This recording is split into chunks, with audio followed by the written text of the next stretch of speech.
everyone. Welcome to Otaku Saga. I'm Rizzo. Yeah, I'm Zero. And I'm DK. On this episode of Anime Reaction, we watched episode 7 of KonoBi.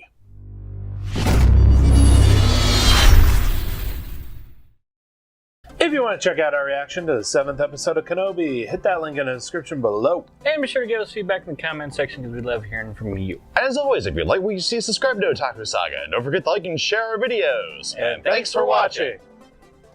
So, on this episode of KonoBi, in the first part, we had a challenge from some unknown guy. Still unknown. Still unknown. Somebody who went to their school where he was challenging the art club to a contest. He's like the Levi from Attack on Titan's little brother. Yeah, he kind of did look like that. But yeah, he was challenging the art club to a contest in the upcoming art contest, basically seeing who could place better, him or the art club. But we should do it. It's still an anime about an art club doing artsy stuff. Yeah. Hallelujah. Looking at you and Manchu. But so the rest of that half of the episode was them pretty much. More or less a montage of them them working towards the goal. Gonna need a montage. Or what was it? Globbing the golfers, as Fanservice Sensei said. It's so bad that she can't, like, she can't say go for the gold. And she's a teacher. So set on mediocrity that she can't even say gold.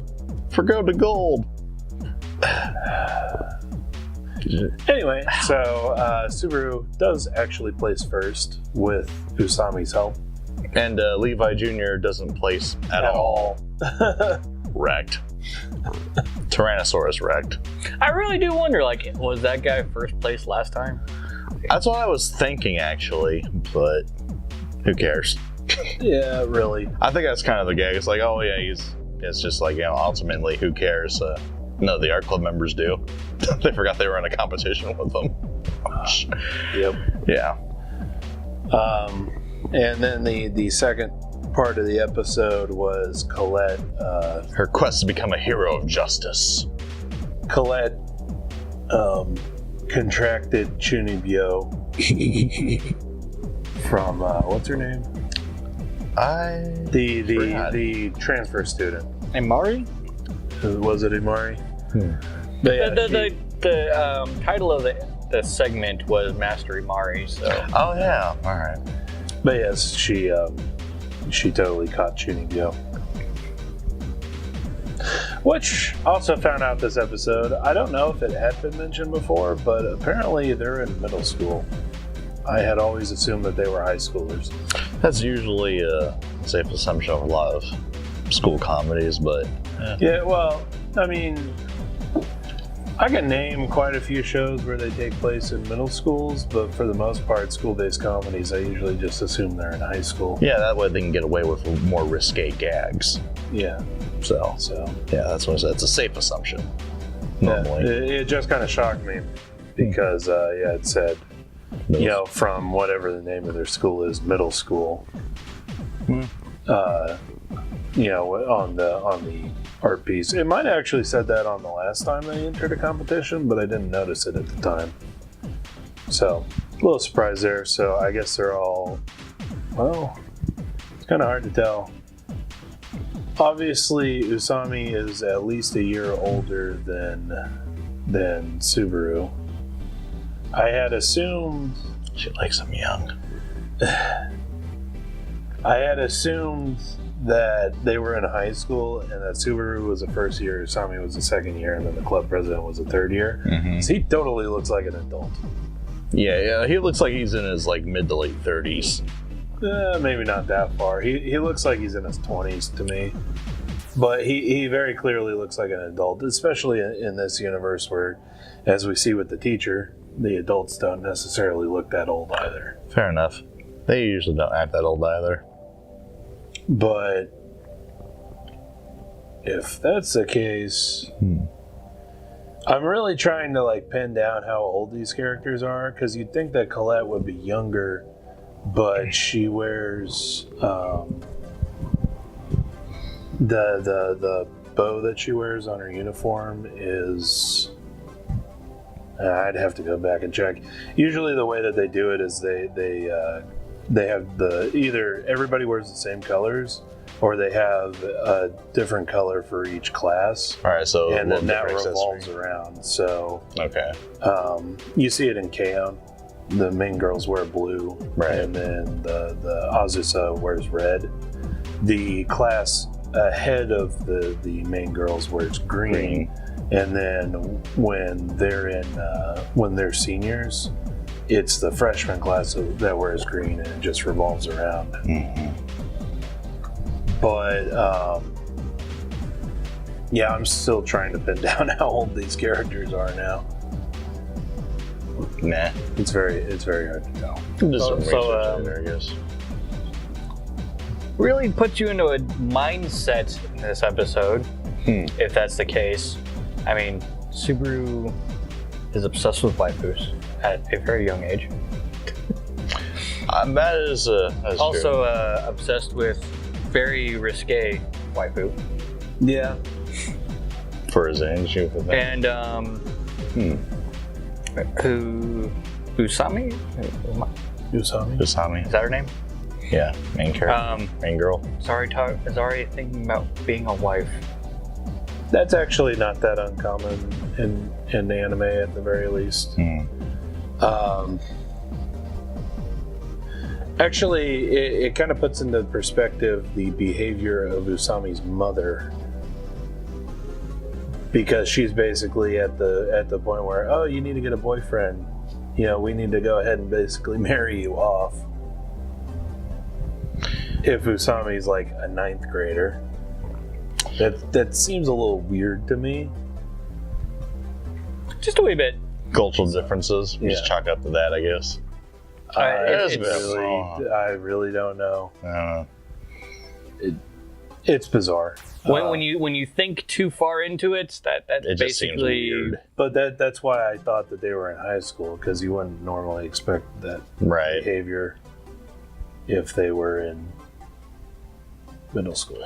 Yeah, usually, parents would even like joke about stuff like that, like not even in passing.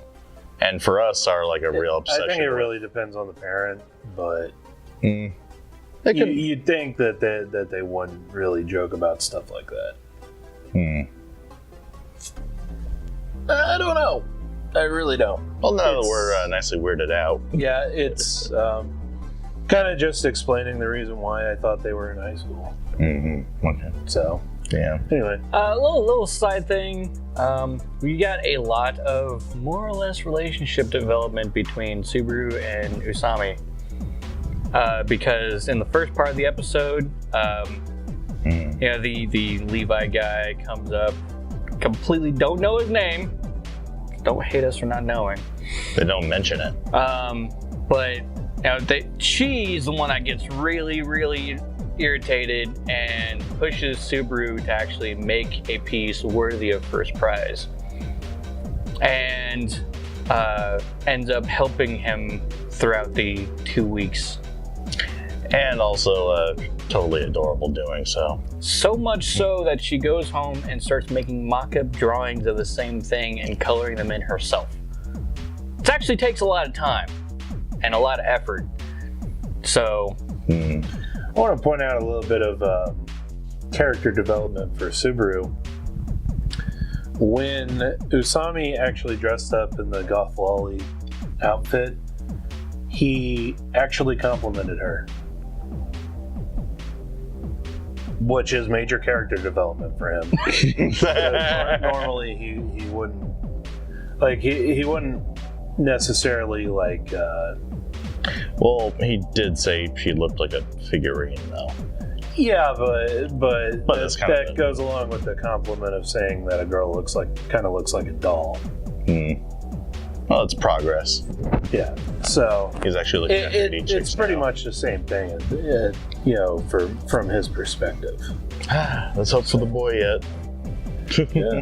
Certain possibilities. It's definitely character development. Yeah, that's true. I'm good with that.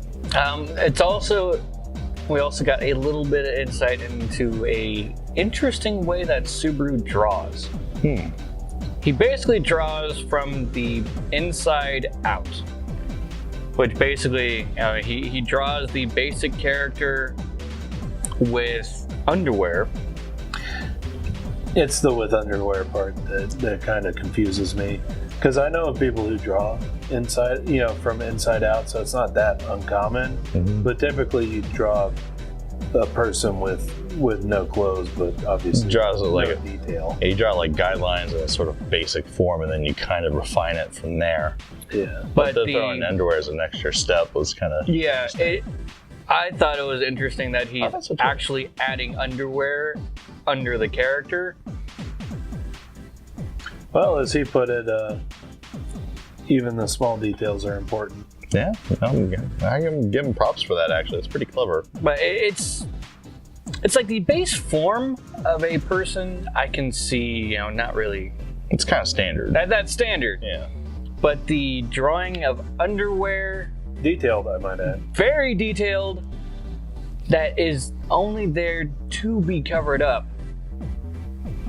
Is really interesting. Yeah, I guess it's. Oh, sorry. He takes this waifu thing really seriously. It's probably a bonus for him also. I mean, it's practice, get a nice little visual along the way. And yeah, I mean, it's a tiny little detail that helps the overall piece in the end. I mean, no matter how minute and how seemingly pointless it may be. But in a lot of arts, actually, it's the people who are willing to address those itty-bitty details that end up being the great ones, I think. Like, personally, because, like, the bra that the drawing was wearing before he put on the dress seems fine, right? Was frilly. Very frilly. Now, the only reason why I want to point that out is because there is, like, a little angle of frill that came out.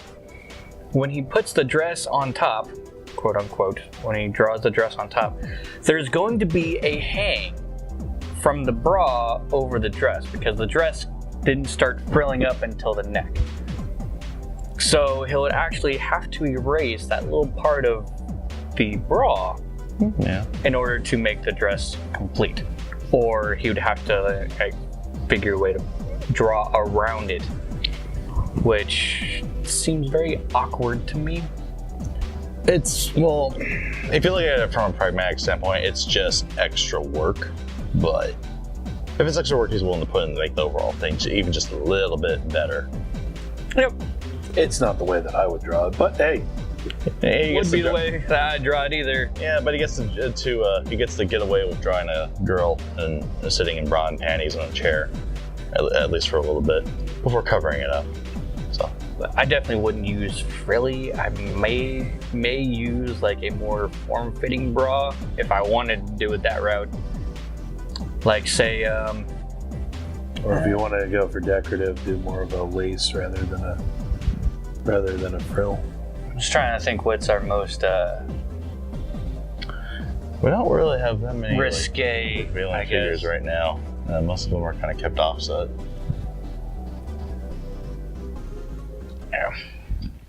Yeah.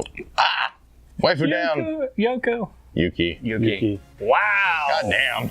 I am bad at names. You're the big SAO fan around here, dude. And that's your figurine. Anyway. Well, anyway, so yeah. Let us know what you thought of the anime, what you thought of our reaction in the comment section below. Yep, thumbs up if you like it, thumbs down if you don't. But that's going to do it for this episode of Anime Reaction. I'm DK. I'm Zero. And I'm Rizzo. See you next time.